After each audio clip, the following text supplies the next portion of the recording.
शिक्षक बुनियादी रूप से इस जगत में सबसे बड़ा विद्रोही व्यक्ति होना चाहिए, तो वो पीढ़ियों को आगे ले जाएगा। और शिक्षक सबसे बड़ा दकियानूस है, सबसे बड़ा ट्रेडिशनलिस्ट वही है, वो ही दोहराया जाता है पुराने कचरे को। क्रांति शिक्षक में होती नहीं। आपने कोई सुना कि शिक्षक कोई क्रांतिपूर्ण हो? शिक्षक सबसे ज्यादा दकियानूस है, सबसे ज्यादा ऑर्थोडॉक्स है, और इसलिए शिक्षक सबसे खतरनाक है। समाज उससे हित नहीं पाता, अहित पाता है। शिक्षक को होना चाहिए विद्रोही। कौन सा विद्रोह है? मकान में आग लगा दें आप, या कुछ और कर दें, या जाकर ट्रेनें उलट दें, या बसों में आग लगा दें, उसको नहीं कह रहा हूं, कोई गलती से वैसा ना समझ ले। मैं ये कह रहा हूं कि हमारे जो मूल्य हैं, हमारी जो वैल्यूज हैं, उनके बाबत विद्रोह का रुख, विचार का रुख होना चाहिए कि हम विचार करें कि मामला क्या है। जब आप एक बच्चे को कहते हैं कि तुम गधे हो, तुम नासमझ हो, तुम बुद्धिहीन हो, देखो उस दूसरे को वो कितना आगे है, तब आप विचार करें,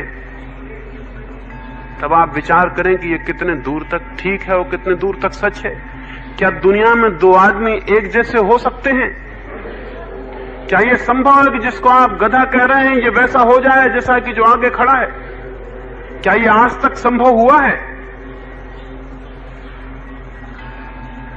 हर आदमी जैसा है, अपने जैसा है, दूसरे आदमी से कंपैरिजन का कोई सवाल ही नहीं है।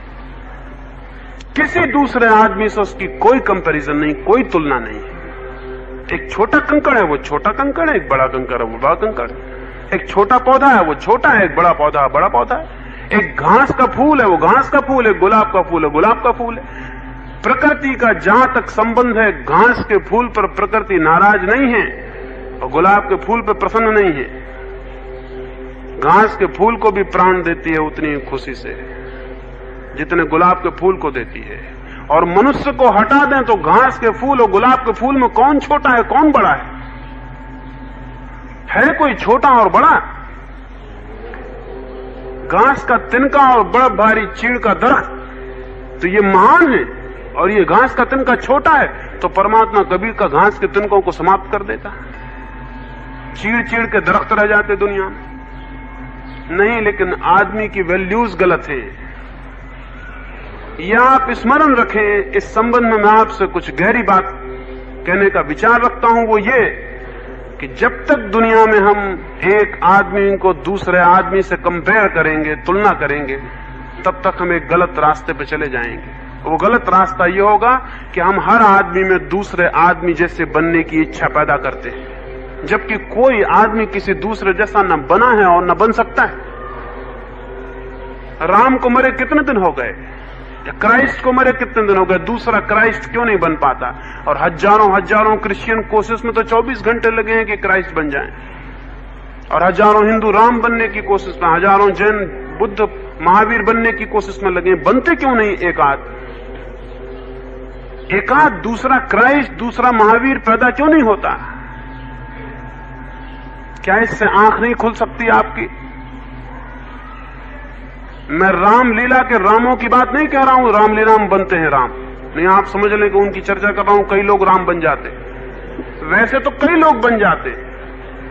कई लोग बुद्ध जैसे कपड़े लपेट लेते हैं, बुद्ध बन जाते हैं। कोई महावीर जैसा कपड़ा लपेट लेता या नंगा हो जाता, महावीर बन जाते। उनकी बात नहीं कर रहा, वो सब रामलीला के राम, उनको छोड़ दें।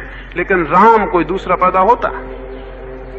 यह आपको जिंदगी में भी पता चलता है कि ठीक एक आदमी जैसा दूसरा आदमी कहीं हो सकता है। एक कंकड़ जैसा दूसरा कंकड़ भी पूरी पृथ्वी पर खोजना कठिन है। एक जड़ कंकड़ जैसा। यहां हर चीज यूनिक है, हर चीज अद्वितीय है, और जब तक हम प्रत्येक की अद्वितीय प्रतिभा को सम्मान नहीं देंगे, तब तक दुनिया में प्रतियोगिता रहेगी, प्रतिस्पर्धा रहेगी, तब तक दुनिया में मारकाट रहेगी, तब तक दुनिया में हिंसा रहेगी, तब तक दुनिया में सब बेईमानी के उपाय करके आदमी आगे होना चाहेगा, दूसरे जैसा होना चाहेगा। और जब हर आदमी दूसरे जैसा होना चाहता है तो क्या फल होता है? फल ये होता है, अगर एक बगीचे में सब फूलों का दिमाग फिर जाए, या बड़े बड़े आदर्शवादी नेता वहां पहुंच जाएं, या बड़े बड़े शिक्षक वहां पहुंच जाएं और उनको समझाएं कि देखो चमेली का फूल चंपा जैसा हो जाए, चमेली का फूल चंपा जैसा, चंपा का फूल जूही जैसा, क्योंकि देखो जूही कितनी सुंदर है। और सब फूलों को अगर पागलपन आ जाए, हालांकि आ नहीं सकता क्योंकि आदमी से पागल फूल नहीं है, आदमी से ज्यादा जड़ता उनमें नहीं है कि उस चक्कर में पड़ जाएं शिक्षकों के, उपदेशकों के, सन्यासियों के, साधुओं के, आदर्शवादियों के चक्कर में कोई फूल न पड़ेगा।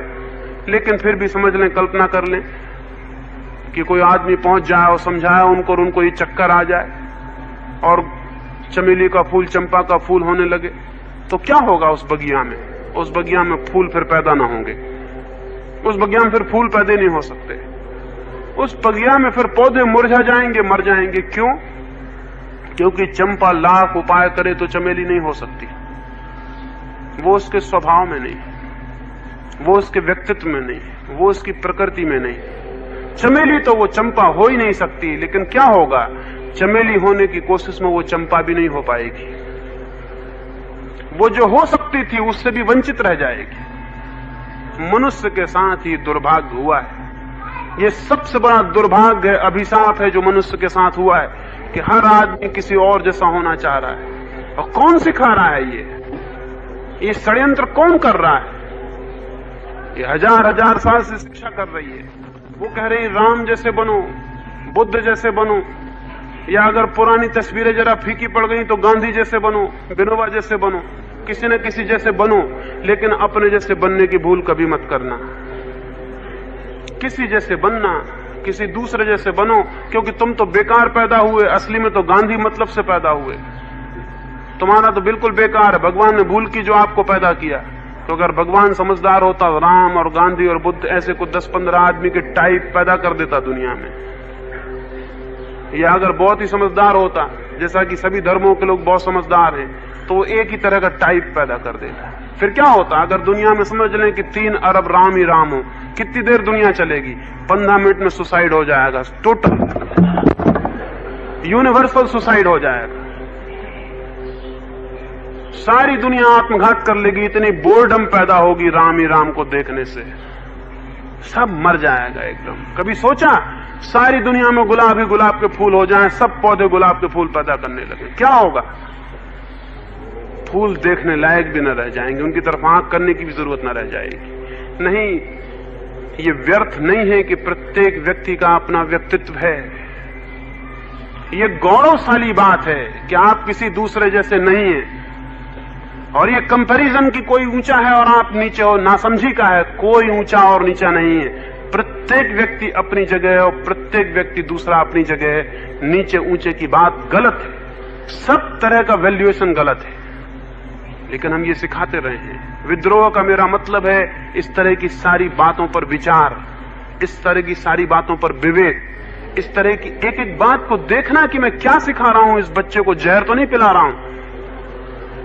बड़े प्रेम से भी जहर पिलाया जा सकता है और बड़े प्रेम से शिक्षक, माँ बाप जहर पिलाते रहे, लेकिन ये टूटना चाहिए।